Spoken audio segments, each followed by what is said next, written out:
भगवान राम को भगवान विष्णु के 7वें अवतार के रूप में जाना जाता है तथा कृष्ण 8वें अवतार हैं।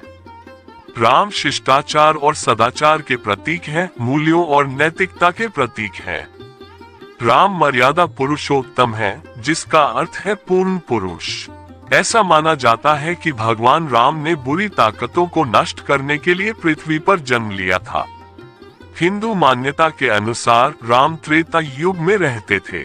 वाल्मीकि द्वारा लिखित महाकाव्य रामायण तथा तुलसीदास द्वारा रचित रामचरितमानस में राम की लोकप्रियता को बताया गया है। हम इस लेख में श्री राम से संबंधित विभिन्न पहलुओं के बारे में तथा उनकी आराधना में सहायक प्रार्थनाओं तथा उनके जीवन प्रसंगों के बारे में विस्तार से चर्चा करेंगे। श्री राम की जन्म कथा। महाराज दशरथ ने पुत्र प्राप्त करने के लिए यज्ञ किया और उनकी इच्छा थी कि इस महान यज्ञ में सभी शामिल हो। इसलिए राजा ने सभी ऋषि मुनियों और पंडितों को बुलावा भेजा। जिस दिन यज्ञ था, महाराज दशरथ द्वारा बुलाए गए सभी गुरु वशिष्ठ, ऋग ऋषि व अन्य विद्वानों के साथ तथा उनके मित्र पहुँचे। इसके बाद विधि पूर्वक यज्ञ की शुरुआत हुई। मंत्र उच्चारण और पाठ जैसे सभी विधि विधान के साथ कुछ घंटों में यज्ञ पूरा हुआ। दशरथ ने फिर सभी ब्राह्मणों, विद्वानों व अतिथियों को उपहार में धन धान्य आदि भेंट दी और उन्हें आदर पूर्वक विदा किया। यज्ञ में प्रसाद में खीर बनी थी। प्रसाद में पुत्र प्राप्ति का आशीर्वाद था। प्रसाद में बनी खीर को राजा दशरथ ने अपनी तीनों रानियों को दी, जिसे ग्रहण करने पर तीनों रानियां गर्भवती हो गईं। कुछ समय के बाद राजा दशरथ की पहली पत्नी कौशल्या ने एक बच्चे को जन्म दिया। उस बच्चे के मुंह पर इतनी चमक थी कि हर कोई देखकर समझ नहीं पा रहा था कि वह आम बच्चा नहीं है। राजा की दूसरी रानी कैकेयी ने एक पुत्र और तीसरी रानी सुमित्रा ने 2 पुत्र को शुभ नक्षत्रों में जन्म दिया। राजा दशरथ के पुत्रों के जन्म की खुशी में महल में सभी लोग प्रफुल्लित हो उठे। प्रजा भी खुशी से नाचने और गाने लगी। इस खुशी को देखकर देवताओं ने फूलों की वर्षा की। खुशी से झूम रहे राजा दशरथ ने ब्राह्मणों को खूब दान दिया और अपनी प्रजा व दरबारियों को रत्न और आभूषण बांटे। उसके पश्चात चारों बच्चों का नामकरण किया गया। महर्षि वशिष्ठ ने उनका नाम राम, लक्ष्मण, भरत और शत्रुघ्न रखा। समय बीतता गया और धीरे धीरे बालक बड़े हो गए। इनमें से राम अपने तेजस्वी गुणों के कारण प्रजा को बहुत अधिक अच्छे लगने लगे। उन्होंने छोटी उम्र में सभी विषयों में महारत हासिल कर ली थी, चाहे वह शस्त्र चलाना या घोड़े की सवारी करना हो। वह माता पिता व गुरुओं सम्मान करते थे। उनके तीनों भाई भरत, लक्ष्मण और शत्रुघ्न भी उनका अनुसरण करने लगे। जब भी महाराज अपने चारों पुत्रों देखते थे तो उनका मन आनंद से भर उठता था। श्री राम की शिक्षा। भगवान राम अपने तीनों भाई लक्ष्मण, भरत और शत्रुघ्न के साथ गुरु वशिष्ठ के गुरुकुल में शिक्षा प्राप्त की। गुरु वशिष्ठ के आश्रम में शिक्षा पाकर उन्होंने वेदों और उपनिषदों का ज्ञान प्राप्त किया। भगवान राम और उनके भाइयों ने ज्ञान के साथ साथ अच्छे मानवीय और सामाजिक गुणों को प्राप्त किया। सभी भाई अच्छे गुणों और ज्ञान के कारण वे अपने गुरुओं के प्रिय बन गए। श्री राम के गुण। श्री राम गुणों के मिसाल थे। राम न केवल दयालु और स्नेही थे, बल्कि उदार और भावनाओं के प्रति संवेदनशील थे। भगवान राम के पास एक अद्भुत काया और मनोरम व्यवहार था। श्री राम उदार व्यक्तित्व के धनी थे। वह अत्यंत महान, उदार, शिष्ट और निडर था। वे बहुत ही सरल थे। भगवान राम को दुनिया में एक अतुलनीय पुत्र माना जाता है और अच्छे गुणों के हर पहलू में दशरथ के समान थे। उन्होंने जीवन भर कभी झूठ नहीं बोला। उन्होंने हमेशा विद्वानों और बड़ों का सम्मान किया। लोग उन्हें प्यार करते थे। उनका शरीर पारलौकिक और उत्कृष्ट था। वह प्रजा को अत्यंत प्रिय थे। भगवान राम अविश्वसनीय पारलौकिक गुणों से संपन्न थे। ऐसे गुणों के स्वामी जो अदम्य थे, जो बहादुर थे और जो सभी के अतुलनीय भगवान थे। संक्षेप में कहें तो श्री राम का जीवन पवित्र अनुपालन, निर्मल पवित्रता, अतुलनीय सादगी, प्रशंसनीय संतोष, प्रशंसनीय आत्म बलिदान और उल्लेखनीय त्याग का जीवन था।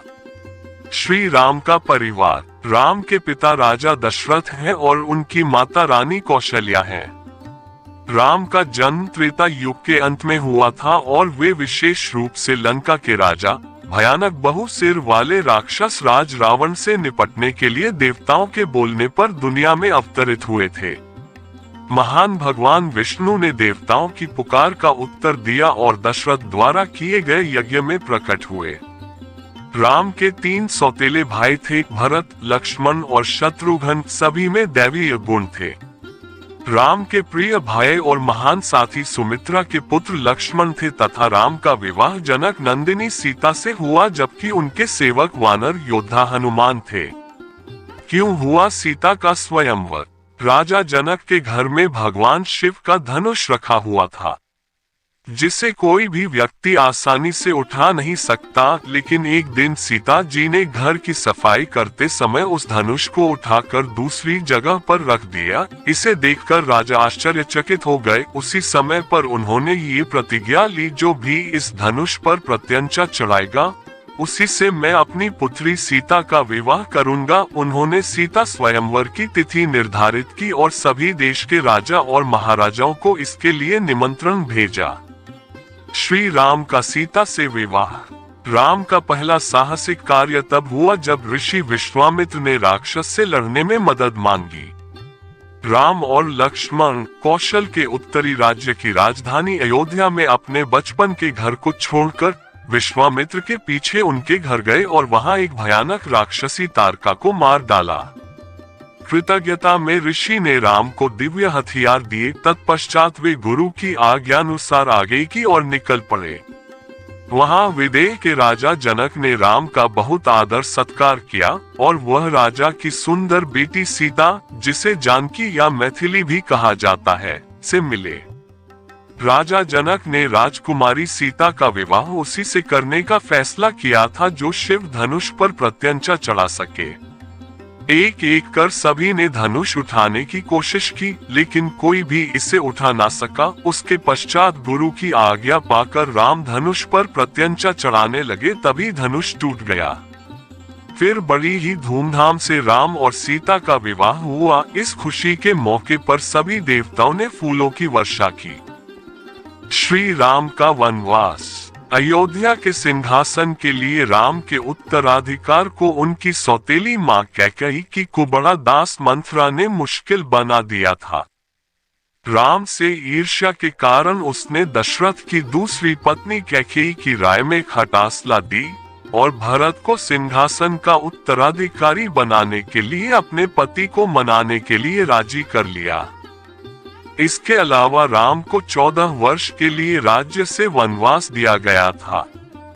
इसलिए सीता और उनके हमेशा के वफादार साथी लक्ष्मण के साथ राम सुदूर दक्षिण में चित्रकूट में दंडक वन में रहने के लिए चले गए। इस बीच दशरथ की मृत्यु हो गई, लेकिन भरत ने राम के प्रति इस अन्याय को देखते हुए राजा नहीं बनने का फैसला किया, बल्कि राम को खोजने और उनके घर और अधिकार को वापस करने का फैसला किया।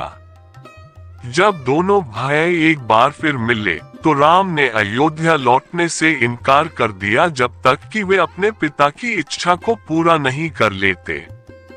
बहुत चर्चा के बाद भरत उस समय तक जब तक राम वापस नहीं आ जाते तब तक वह एक नामात्र के राजा के रूप में कार्य करने के लिए सहमत हुए।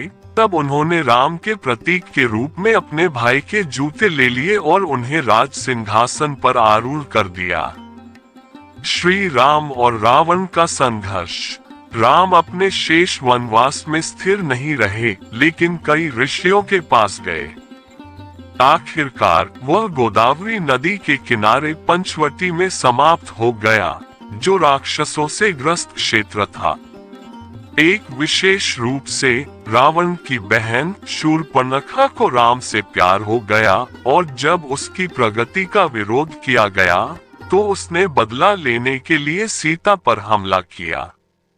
लक्ष्मण ने सबसे पहले प्रतिक्रिया की और शूर्पणखा के कान और नाक काट दिए। तब क्रोधित राक्षसी ने तीनों पर हमला करने के लिए राक्षसों की एक सेना इकट्ठी की। एक महाकाव्य युद्ध में राम ने उन सभी को हराया। हालांकि शूर्पणखा का मामला समाप्त नहीं हुआ और उसने रावण, जो कि शूर्पणखा का भाई था, को सारा वृतांत सुनाया और उसे उनसे बदला लेने को बोला।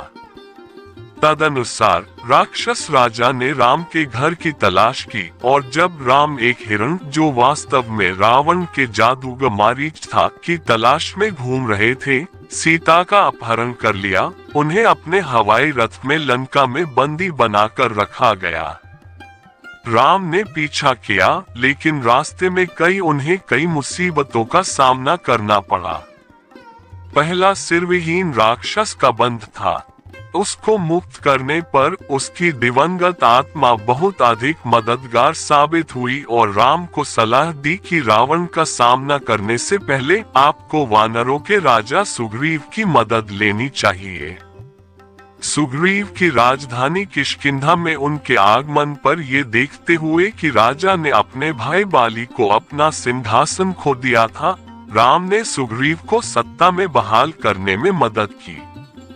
एक कृतज्ञ सुग्रीव ने राम सहायता के लिए एक सेना का गठन किया और हनुमान की मदद ली, जो एक सक्षम सेनापति होने के अलावा पवन पुत्र भी थे और बड़ी दूरी तक छलांग लगाने और अपनी इच्छा अनुसार कोई भी रूप लेने में सक्षम थे।